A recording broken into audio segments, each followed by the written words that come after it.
Bismillahirrahmanirrahim. Assalamualaikum warahmatullahi wabarakatuh. Alhamdulillah wassalatu wassalamu ala Rasulillah wa ala alihi washabbihi wa man wala wa ba'du. Saudara-saudariku, berjumpa kembali dalam sesi tanya jawab di permulaan bulan Dzulhijjah. Sekarang sudah masuk pada tanggal 2 Dzulhijjah tahun 1441 Hijrah.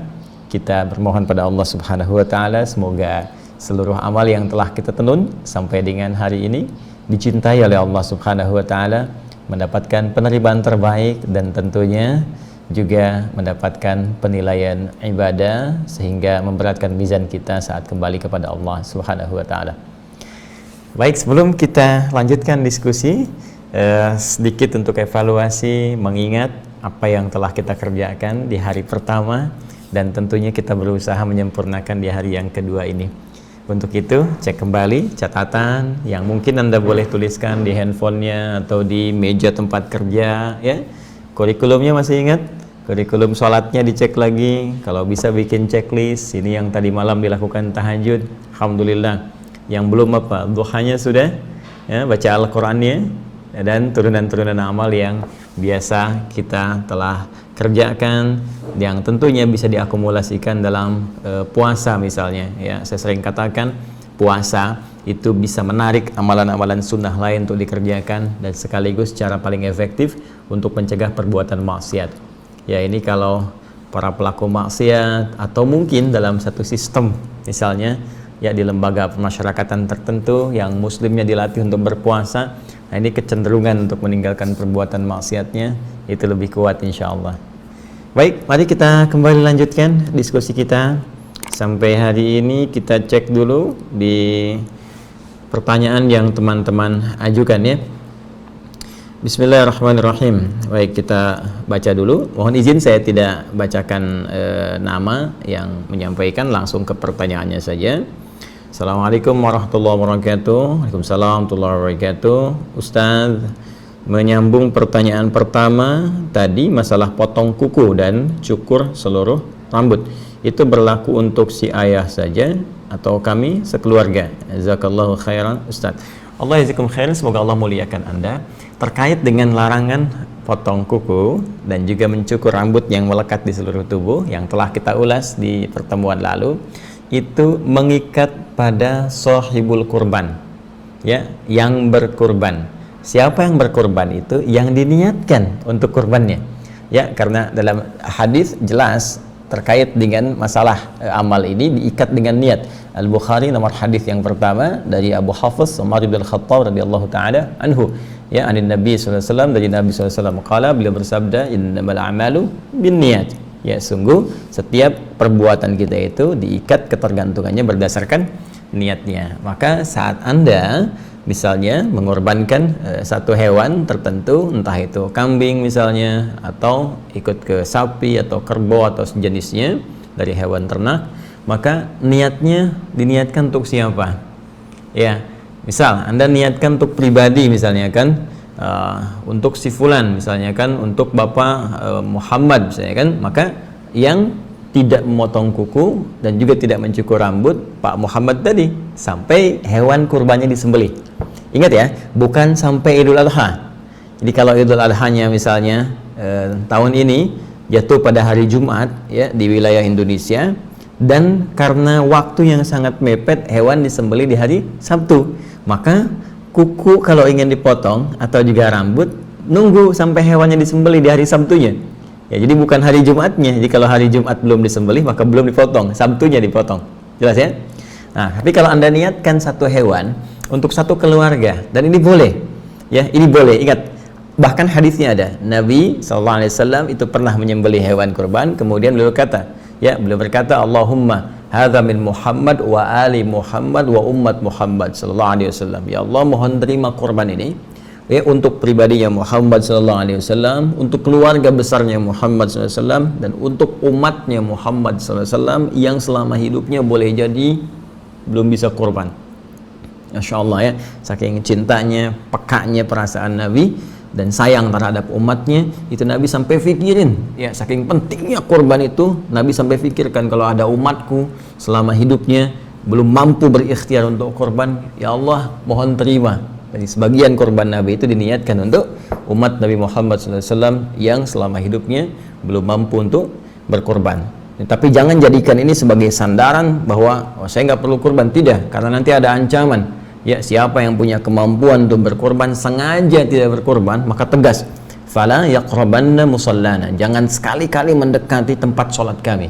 Yaitu sesuatu yang sangat tegas, sampai karena ketegasan kalimat ini Imam Abu Hanifah sampai mengatakan wajib hukumnya yang berkorban bagi orang yang punya kemampuan untuk bisa melakukannya dan tidak ada penghalang-penghalang yang lain.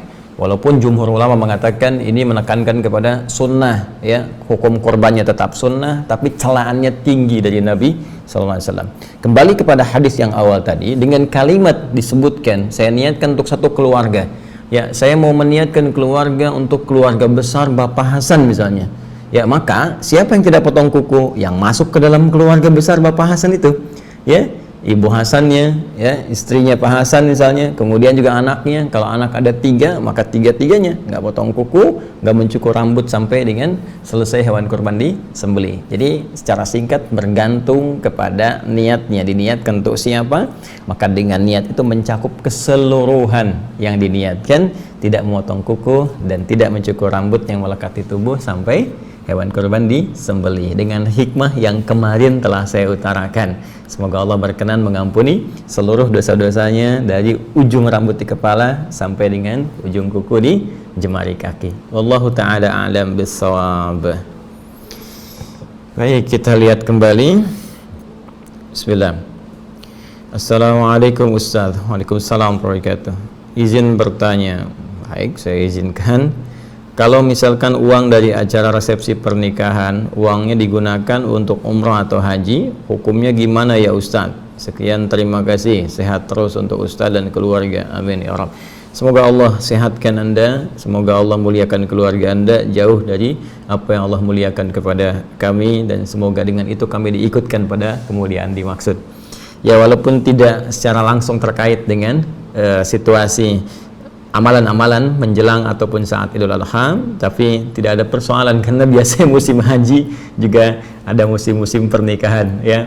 Baik teman-teman sekalian, pertanyaannya boleh, tidak ada masalah. Ya, apakah uang hasil resepsi pernikahan digunakan untuk umrah atau haji, ya? Dialokasikan, hasilnya dikumpulkan, diniatkan untuk haji atau langsung disetorkan, ya, atau bahkan misalnya pendahuluan untuk umrah, sangat diperkenankan, boleh. Dan sangat mulia, dengan catatan pernikahan itu tentunya berlangsung dengan cara yang benar, ya, benar secara syariat. Awas, hati-hati, jangan sampai menikah sesama jenis misalnya, itu sangat dilarang, ya kan? Atau pernikahan-pernikahan yang diharamkan, ya, dengan syarat-syarat tertentu. Ingat, terpenuhi rukun, terpenuhi syarat, ada 2 orang saksi, ada wali, ada segala rupanya, dan tentunya ini telah terpenuhi semuanya insya Allah. Dan ini sangat mulia. Ya, jadi begitu sudah ada, Anda niatkan, suami istrinya berdoa, minta keridhaan Allah, kemudian berangkat bersama-sama dan di depan Ka'bah Al-Musyarrafah di Masjid Nabawi ketika ke Madinah bermohon kepada Allah Subhanahu wa taala agar hidup berumah tangganya dijaga dalam petunjuk Al-Qur'an, petunjuk Allah dan dalam tuntunan Rasulullah hingga kembali menghadap Allah Subhanahu wa taala sebagai pasangan abadi di surga dengan izinnya. Itu sangat mulia dan biasanya sangat indah.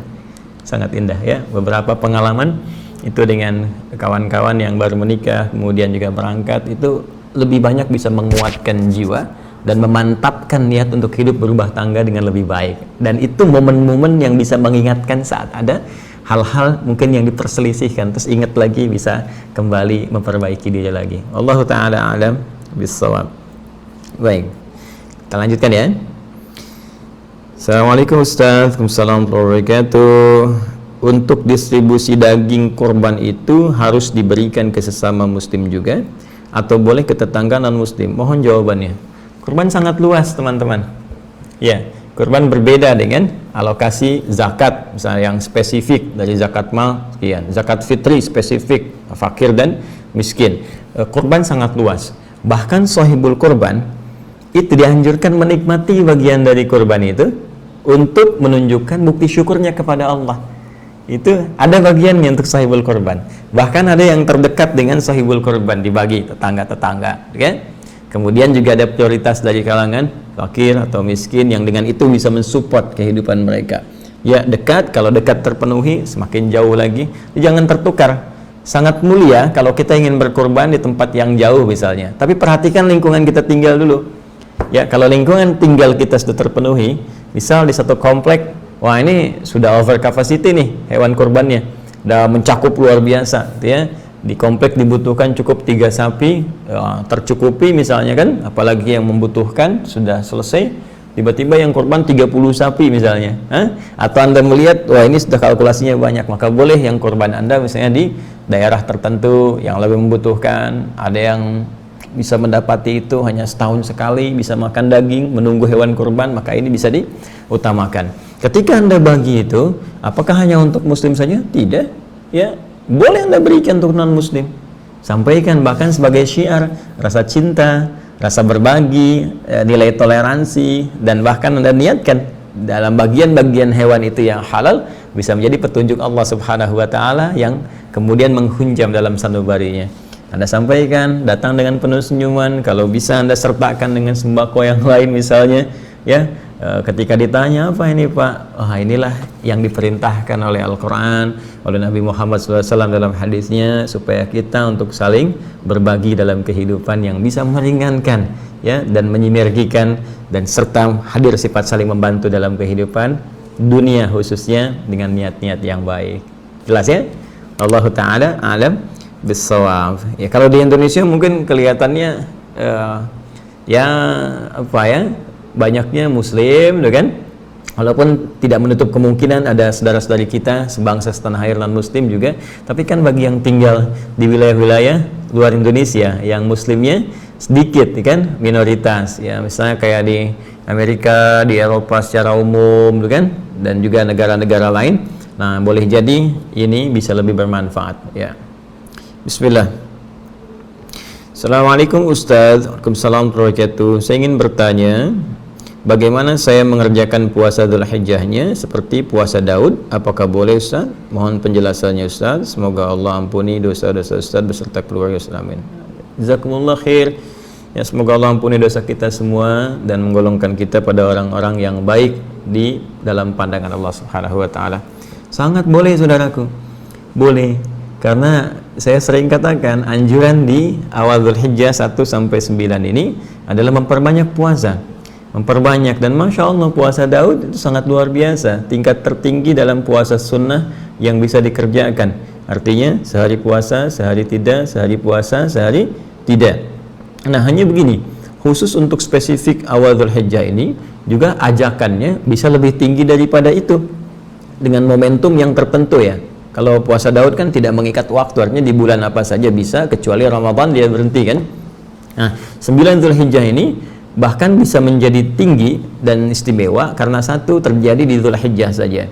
Yang kedua, dia bisa beruntun sampai 9-nya. Karena itu ada hadis yang meriwayatkan karena Rasulullah SAW yasumu tis'an min Dzulhijjah, adalah Rasulullah SAW beliau berpuasa yang ada yang mengartikan selama 9 hari. Ya, 9 hari di awal bulan Dzulhijjah 1 sampai dengan tanggal 9. Nggak nyampe 10 ya. Ya, nggak nyampe 10. Jadi jangan terlampau soleh gitu. Yang 10 itu nggak boleh, hari ke-10 itu haram hukumnya. Adapun ada redaksi yang menyebutkan 10, memang ada. Tapi yang dimaksud hari ke-10 ini bukan puasa niat puasa, bukan. Yang dimaksud menahan sementara waktu setelah sholat subuh sampai sholat id. Sunnahnya nggak makan dulu. Ya, nggak makan, menahan itu bahasa Arab standarnya itu imsak, itu siam. Tapi yang dimaksud bukan siam yang punya ketentuan. Jadi saum secara umum. Artinya apa? Artinya tahan dulu, jangan makan dulu. Beda dengan Idul Fitri. Idul Fitri setelah subuh makan, ya, untuk menunjukkan puasa telah selesai. Kemudian masuk Idul Fitri salatnya. Idul Adha tidak. Tahan dulu sebentar, jangan dulu makan, sholat dulu, selesai itu kemudian pulangnya baru sunnahnya makan. Atau kalau bisa makanan pertama dari hewan yang disembelih telah dimasak dan dikonsumsi kemudian dari itu turunannya. Jadi kalau Anda mau naikkan levelnya, boleh bahkan puasa selama 9 hari berturut-turut. Ya. Dan kasus kedua, kalau mau tetap yang puasa Daudnya, boleh, silahkan. Rumus puasa Daud digunakan dengan niat puasa awal Dzulhijjah. Nah, cuma nanti kalau misalnya pas hari Kamis ya nanti ya, tanggal 9 bertepatan. Jadi Jumat 10 Dzulhijjah, insyaallah bersamaan dengan 31 Juli tahun ini 2020, Kamisnya tanggal 9 Dzulhijjah bersamaan dengan 30 Juli ya 2020. Saya sarankan kalau misalnya menggunakan rumus puasa Daud, misal jatuh Rabu puasa, Kamis kan tidak. Nah, saya sarankan Kamis tetap puasa karena Kamis itu spesial masuk hari Arafah. Puasanya pun puasa Arafah dengan hikmah yang telah kami sampaikan. Ya, silahkan review, dicek lagi kajian-kajian kami sebelumnya menerangkan tentang keutamaan amalan awal bulan Dzulhijjah, terutama puasa Arafah. Jadi singkatnya, silahkan boleh dilakukan dengan sistem tadi. Naikkan levelnya pun boleh 9 hari berturut-turut, ada sisa ya nanti ke depan. Kemudian kalau mau sistemnya tetap puasa daun dan hari Kamis jatuhnya pas 9 Dzulhijjah itu qadar Allah misalnya berbuka, nah tetap lakukan puasa untuk di situ ya dengan niat puasa Arafahnya. Nanti setelah hari tasyrik selesai ya, jadi nanti ya, Idul Adha tanggal 10, hari tasyrik 11, 12, 13, setelah itu selesai baru mulai puasa lagi. Ya, jelas ya? Wallahu taala alam bissawab. Baik, mari kita lihat kembali. Bismillah. Assalamualaikum warahmatullahi wabarakatuh. Waalaikumsalam warahmatullahi wabarakatuh. Ustadz, saya mau bertanya, silahkan. Apakah yang disunnahkan berpuasa sebelum salat Idul Adha hanya untuk yang berkorban? Sekian, terima kasih banyak Ustadz, dan terima kasih untuk Anda, semoga Allah memuliakan Anda.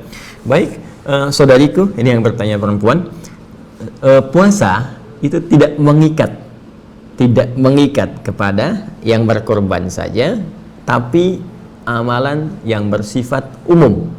Ya, jadi tidak mengikat dengan satu amalan tertentu, hanya anjurannya bersifat umum. Artinya, mau yang berkorban, mau yang tidak berkorban, atau belum ada kesempatan untuk berkorban, kesempatan berpuasa sangat terbuka. Nabi SAW pernah ditanya tentang kemuliaan puasa Arafah. Kata beliau, yukaffiru sanatil madiyah ya wal baqiyah. Jadi akan berpotensi mengampuni dosa-dosa yang telah lalu kalau benar dia saat puasa bertobat, beristighfar, bermuhasabah. Dan dengan taubatnya itu, bukankah dosa-dosa diampuni? Dan ciri diampuni itu dijaga oleh Allah dari perbuatan dosa. Maka orang yang menunaikan puasa Arafah itu oleh Allah kemudian diberikan bimbingan untuk terjaga dari perbuatan dosa setahun yang akan datang. Itulah yang diterjemahkan dengan redaksi diampuni dosa setahun sebelum dan setahun yang akan datang. Di cara memahami yang akan datang itu bukan berarti udah otomatis diampuni sehingga ada gambaran yang keliru. Karena diampuni bebaslah, mau korupsi, mau ngambil, mau nyuri, tidak. Tetap itu menunjukkan puasa Arafahnya nggak berhasil.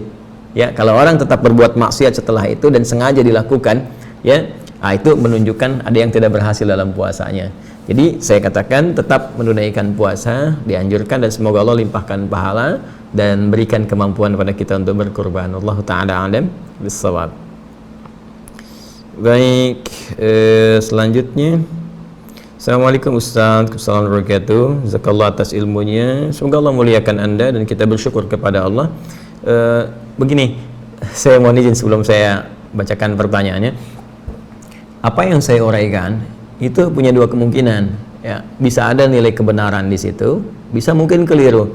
Jadi Anda boleh bandingkan lagi dengan pendapat-pendapat ulama, rujuk lagi, dan saya sarankan juga coba lihat misalnya di MUI seperti apa, itu kan ada kumpulan-kumpulan ulama ya dan sebagainya. Saya ini masih pembelajar, jadi kalau misalnya ada yang benar sesuai dengan ketentuan Rasulullah SAW, dari Al-Qurannya juga ada petunjuknya, dan ini yang coba saya ikuti kan, dengan keterangan ulama-ulama pewaris Nabi.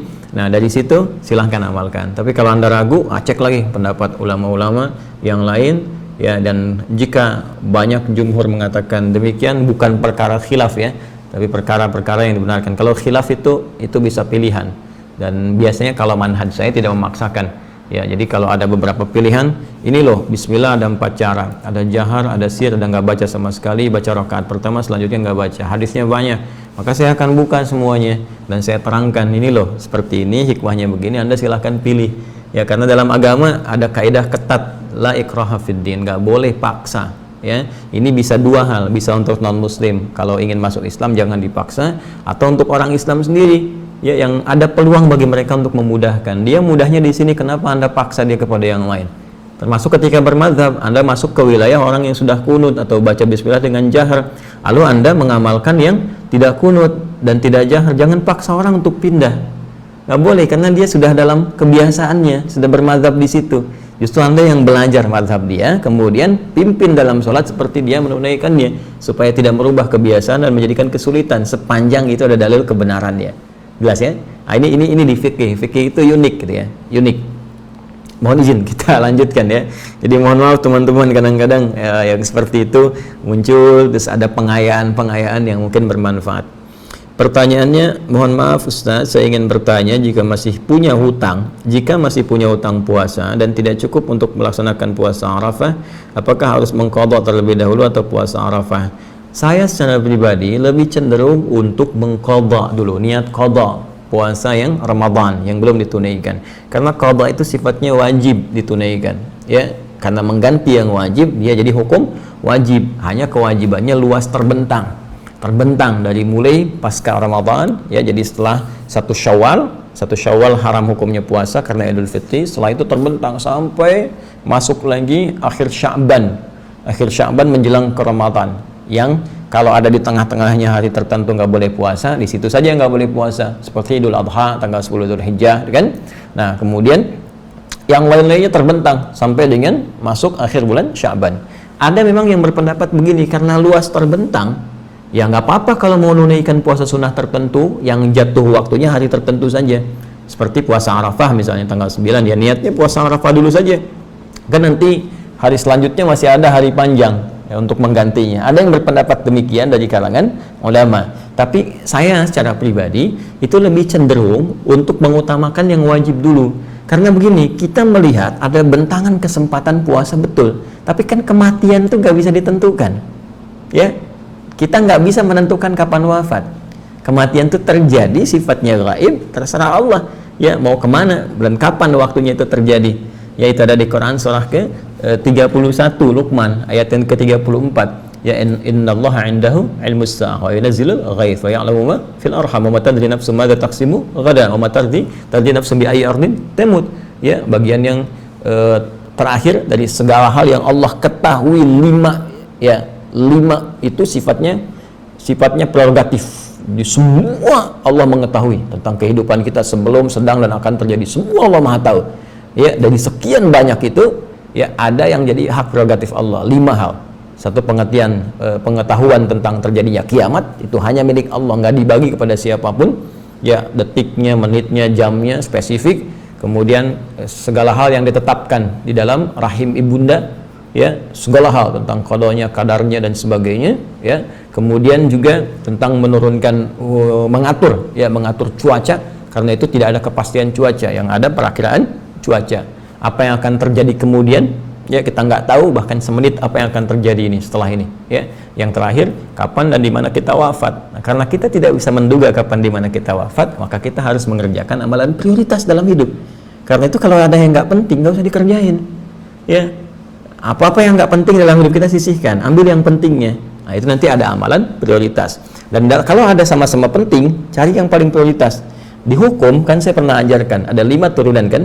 Ambil dari tengah dulu mubah, tarik ke kanan sunnah, tarik ke kanan lagi apa? Wajib. Antara sunnah dengan wajib, sunnah muakkadah. Tarik ke kiri makruh, ke kiri lagi haram. Dari sini tinggal beginikan saja. Puasa Arafah yang mana nih? Oh, yang ini sunnah. Sunnahnya tengah-tengah muakkadah, tapi ada utang yang wajib. Maka karena ini prioritas, dahulukan dulu niatnya untuk yang wajib. Kalaupun kita niatkan untuk yang wajib, tapi punya keinginan kuat untuk mengerjakan Arafah dan tak mampu mengerjakannya karena alasan tertentu yang dibenarkan secara syar'i, itu bisa berpeluang mendapatkan pahala juga dari puasa Arafah, walaupun niat kita untuk yang siam Ramadannya sebagai qadha. Apa dalilnya? Jelas. Kalimat Nabi di Al-Bukhari itu riwayat sahabat Abu Hurairah radhiyallahu taala anhu, "Idza maridal 'abdu aw safar kutiba lahu mithla ma kana 'alaihi muqima shahihah." Jika seorang hamba sakit atau ada udzur tertentu seperti orang sakit atau bahkan safar, nggak mampu mengerjakan amalan rutin yang biasa dia kerjakan. Ya, Ramadan itu rutin dia kerjakan, nggak mampu dia lakukan. Ya, karena kondisi tertentu, pernah haid dan sebagainya, diqadha. Terus pas bagian qadanya masuk waktu Arafah, padahal dia pun rutin Arafah di waktu sebelumnya. karena nggak bisa dikerjakan, karena mengqadha puasa Ramadan, maka Arafahnya pun tetap dapat bagian sepanjang ada keinginan kuat mengerjakan, tapi harus melakukan amalan yang lebih utama. Wallahu ta'ala a'lam bissawab. Jadi dahulukan yang qadha kalau menurut kami, ya karena pertimbangan kematian pun kita tidak bisa pastikan, tapi juga sematkan keinginan kuat yang biasa mengerjakan Arafah, sehingga ya sekali mendayung 2.30 terlampaui dengan keikhlasan yang ditanamkan. Wallahu ta'ala a'lam bissawab. Baik, saya kira yang terakhir ya. Bismillah. Assalamualaikum warahmatullahi wabarakatuh. Waalaikumsalam warahmatullahi wabarakatuh. Ustaz, mohon keterangannya sehubungan dengan hadis yang diriwayatkan oleh Ibnu Abbas radhiyallahu taala anhuma, bahwa Rasulullah SAW bersabda. Oh, Anda nggak cantumkan hadisnya, Anda hanya cantumkan keterangan aja nih. Hari 1 bulan Dzulhijjah adalah hari di mana Allah Subhanahu wa taala mengampuni dosanya Nabi Adam SAW. Barang siapa berpuasa pada hari tersebut, Allah Subhanahu wa taala akan mengampuni segala dosanya. Hari 2 bulan Dzulhijjah adalah hari di mana Allah Subhanahu wa taala mengabulkan doa Nabi Yunus SAW dengan mengeluarkan dari perut ikan. Barang siapa berpuasa pada hari itu seolah-olah telah beribadah selama 1 tahun penuh tanpa berbuat maksiat sekejap pun. Hari ketiga, hari keempat, demikian seterusnya. Saya tidak pernah mendapati ini.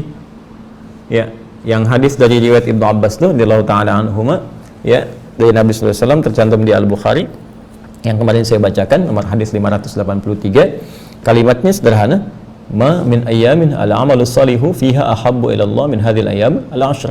Ya, tidak ada satu pun perputaran hari yang ditemukan dari hari-hari kita beraktivitas saat amal soleh naik derajatnya menjadi dicintai oleh Allah Subhanahu wa taala, yaitu 10 hari pertama di bulan Dzulhijjah. Kemudian redaksi hadis selanjutnya bagaimana? Ya, kalau ya mereka para sahabat mengklarifikasi kepada Nabi, walal jihadu fi sabilillah, apakah jihad fi sabilillah enggak mampu menandingi amalan ini yang dikerjakan di 10 hari awal bulan Dzulhijjah? Kata Nabi, walal jihadu fi sabilillah, bahkan jihad fi sabilillah secara umum tak mampu menandingi amalan-amalan di awal bulan Dzulhijjah di 10 hari ini. Illa rajulun kharaja bimalihi wa nafsihi wa lam yarji' min dzalika bi syai', kecuali seorang satu-satunya yang tak mampu disaingi oleh amalan apapun yang ada, yaitu seorang yang berjuang dengan hartanya, dengan jiwanya sampai dia wafat. Nah, ini yang paling kemudian tingkat paling utama dengan kondisi-kondisi tertentu yang memang mendapati tuntutannya untuk itu. Nah, ini luas, bukan hanya di medan perang ketika ada tuntutan misalnya, tapi juga di medan juang dengan pengetahuan. Ada ya dai yang dia sampai ke pelosok, masya Allah, kalau bisa tuh ada sistem ya. Saya dulu tuh waktu kecil masih ingat sekali suka dibawa juga ya oleh paman, ada wa itu kakaknya ibu ya, jadi suka ditunjukkan ada dai-dai dari pelosok-pelosok yang sowan dengan ke rumah, ditunjukkan nih dari mana, ini yang dari di Papua, ini yang dari Kalimantan, ini dari apa, dan masya Allah tulus ikhlasnya luar biasa. Dan itu biasanya juga di ormas-ormas ya, mudah-mudahan sampai sekarang masih berlanjut itu ya. Ada yang support mereka, jadi diutus ke daerah-daerah pedalaman-pedalaman dan berdakwah di sana ya, dan mengabdikan hidupnya di sana ya. Ada yang bekalnya cuma garam aja kan, ada yang disuruh berangkat tuh, tapi juga kemudian dapat pertolongan, dan dapat pertolongan dari Allah Subhanahu wa taala. Ada yang disupport per bulan dengan batas tertentu gitu kan. Nah, tapi mereka berjuang dan sampai selesai perjuangan mereka sampai wafat. Nah, itu yang sulit ditandingi itu ya. Nah, makanya kita doakan ya, guru-guru kita tuh diikhlaskan oleh Allah, perjuangannya benar, karena sekali aja ada penyakit tuh kayak ria, kayak macam-macam, nah itu jadi berkurang nilainya. Nah, kembali kepada apa yang disampaikan ini, saya tidak menemukan, dan biasanya begini, ini wallahu a'lam ya, biasanya kalau rincian sudah spesifik pada hal yang kadang-kadang dilihat tidak logis secara syar'i, bukan secara akli. Kalau akli, akal ya terbatas nangkapnya, tapi kalau syariat kan punya ketentuan-ketentuan, punya petunjuk. Kalau nggak logis secara syar'i, secara turunan syariat, biasanya banyak kemungkinan hadisnya palsu ya. Dan biasanya hadis-hadis palsu ini dimunculkan, motivasinya sebetulnya baik, cuman caranya salah. Kenapa? Ada banyak orang yang sering mengabaikan amalan-amalan sunnah dengan pahala-pahala yang luas, pahala utama, sehingga nggak sering dia maksimalkan. Akhirnya sebagian orang itu membuat hadis-hadis palsu, motivasinya supaya orang ini mengerjakan amalan sunnah tadi. Dan ini sering muncul. Misalnya nanti ada hadis-hadis keutamaan ibadah di bulan Rajab, banyak yang sahih banyak.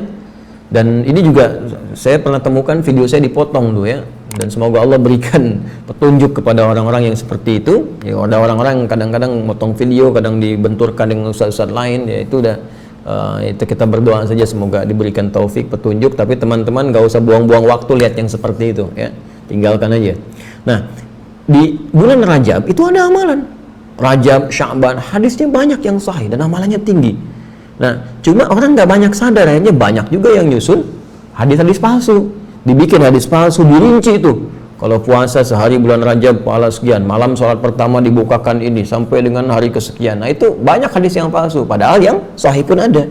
Artinya tanpa berpijak pada yang palsu pun, ya kita bisa menggunakan yang sahih. Sama persis seperti kasus yang ini, awal bulan Dzulhijjah dirinci itu.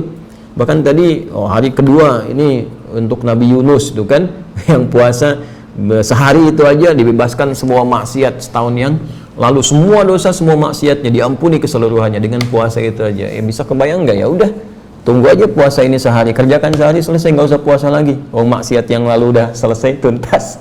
Ya, nah nggak begitu caranya. Ya kalau ini sudah ada hari kedua, kenapa muncul hari ke-9 kalimat Nabi yang di hadis sahih? Puasa Arafah mengampuni dosa setahun berlalu dan menjaga dari setahun yang akan datang. Ini menunjukkan kalau rincian-rincian begini yang tidak masuk nalar syar'i, ini biasanya hadisnya hadis bermasalah.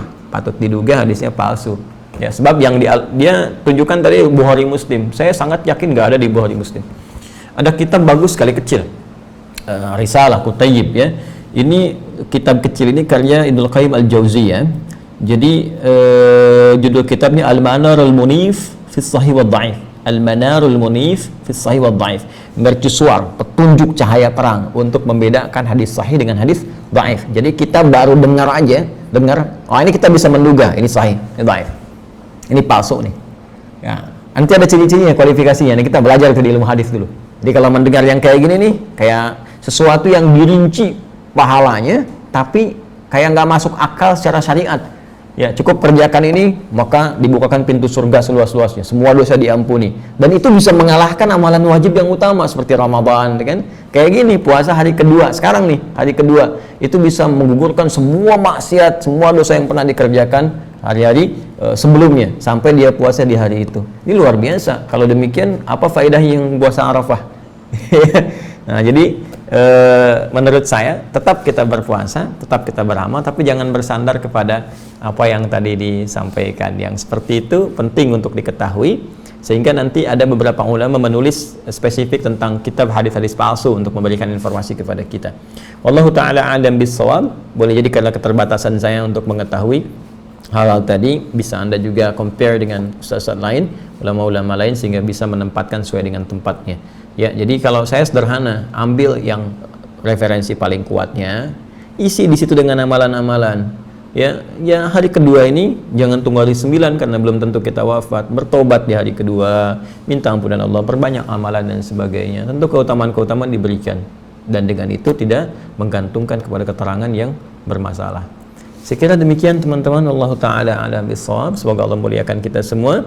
Berjumpa malam nanti dalam live di Aqsa Al-Quran Sunnah Solution, insya Allah ya, spesifik untuk membahas makna ayat-ayat Al-Quran sesuai dengan keterangan para ulama kita yang merujuk pada petunjuk Rasulullah SAW.